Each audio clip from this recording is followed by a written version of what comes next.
Freddie P, from the band, who's known from the band, artist from the band of uh, Diddy's Making the Band Season 2.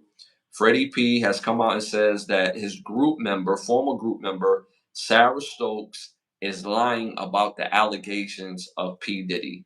What do you think about that? I mean, it's just again, we're not there, but it's just coincidental the timing. You know what I'm saying? It's just because if that happened that many years ago and you never mentioned it, brought it up, nothing, and then now all of a sudden it's just, you know what I'm saying, very questionable at best. And then at the same time, this is not somebody who is like outside of the circle. You know what I'm saying? Right. This is somebody in the inner circle who's part of the band, who's on the road with y'all, sleeping, you know what I'm saying, in Mm-hmm. the hotel room next to you. You know what I'm saying? So to say that he doesn't know what he's talking about is just, it's egregious at best. You know what I'm saying? And I mean, I'm gonna kind of lean toward what Freddie P is saying, only because he's a band member and we watched the episodes on Making the Band and literally was there when they was in the house in that, I mean, Making the Band crib.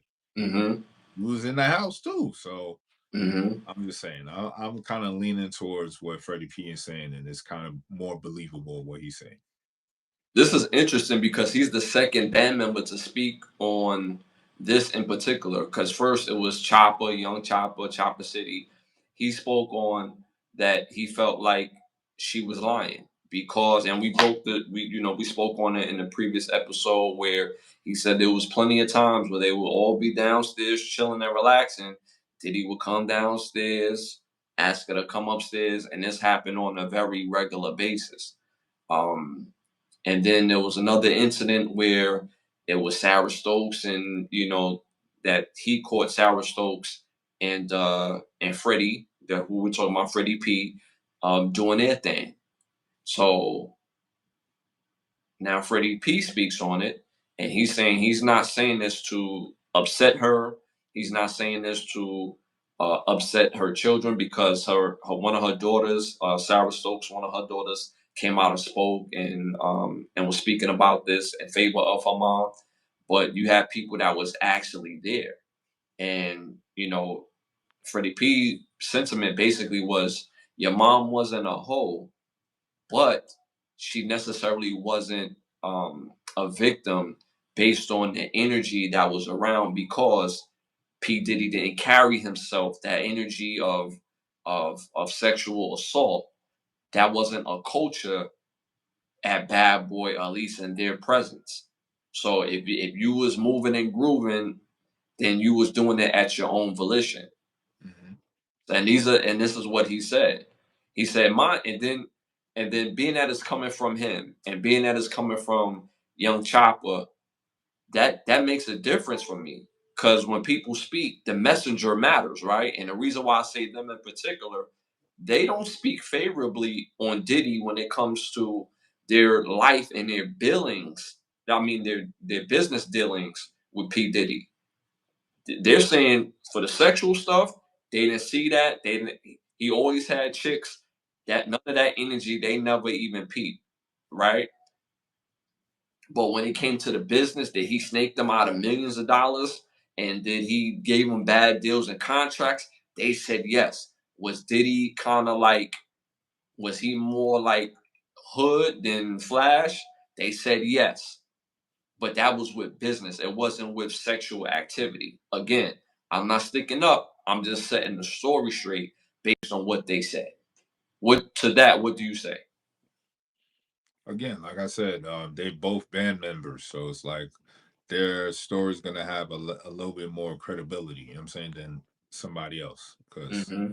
again, they were band members. So I'm gonna kind of lead towards what they're saying. And again, they had their own gripe and grievances with Diddy, so obviously they're not trying to hold him to a steam or try to hold him up as well too. So it's not, Right, the story is not to like put right, Diddy in better light neither. So that's why right. I'm leaning towards what they're saying could be more credible. Do you think it was a money play for Sarah? Um, again, the timing. it's just basically on the time. Again, I'm not gonna try to say that people's trauma, there's supposed to be a timing towards it.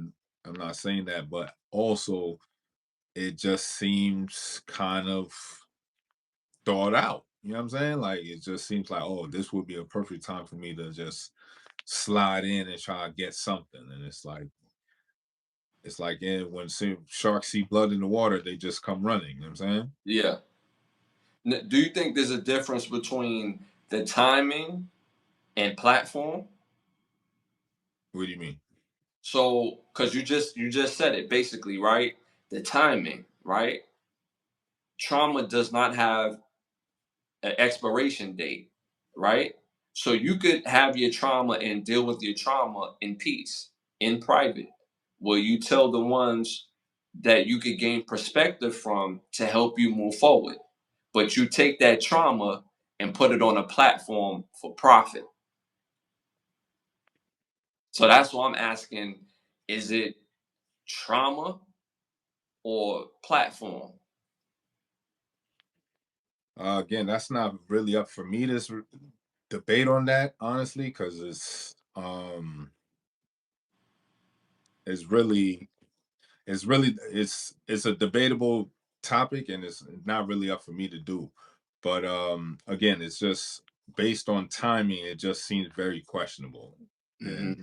yeah, it's just based on the timing. That's all. Because and then on top of that, if it did happen all those years ago, there's nothing corroborating it as well too. Like there's no police report, there's no statements, there's nothing. Right. Now all of a sudden it's just you coming out saying this happened to me all those years ago. Not taking away that it may or may not happen to you, but the mere fact that there's like no statements or nothing of the sort years ago to like be like, well, I said this years ago to this person, then it would be like, okay. But there's none of that neither. So it's like it Hmm. just makes it all questionable at best. Yeah. And another interesting fact is she was married at the time. And not to say that it didn't happen, but if this thing happened, you would think that you would tell your life partner your trauma and what's going on. And there's nothing more, at least momentarily, than trauma when you, especially if you're in a turbulent relationship, nothing brings you more together than trauma that somebody else can help you defend. So if you have a turbulent relationship and you tell your significant other that another traumatic thing has happened to you, you would think you could tell them and y'all will bond to fight that, because that's what really keep y'all together, the protection portion of it. So the fact that it seemed like she never shared this with, her ex-husband, and all of a sudden this is coming out, also gains more validity that did this really happen for real? And if it did, why was this done sooner in steps that benefited her? You see what I'm saying? Like the steps that would benefit her is her going to counseling. There's documents that she was going to counseling, but never made it, available to the public until now. Right. You know what I'm saying? So it's like, which one is it? All right, moving on to our next hot topic.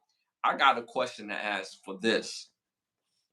Where is the Bronny James slander now? Because it's getting real quiet.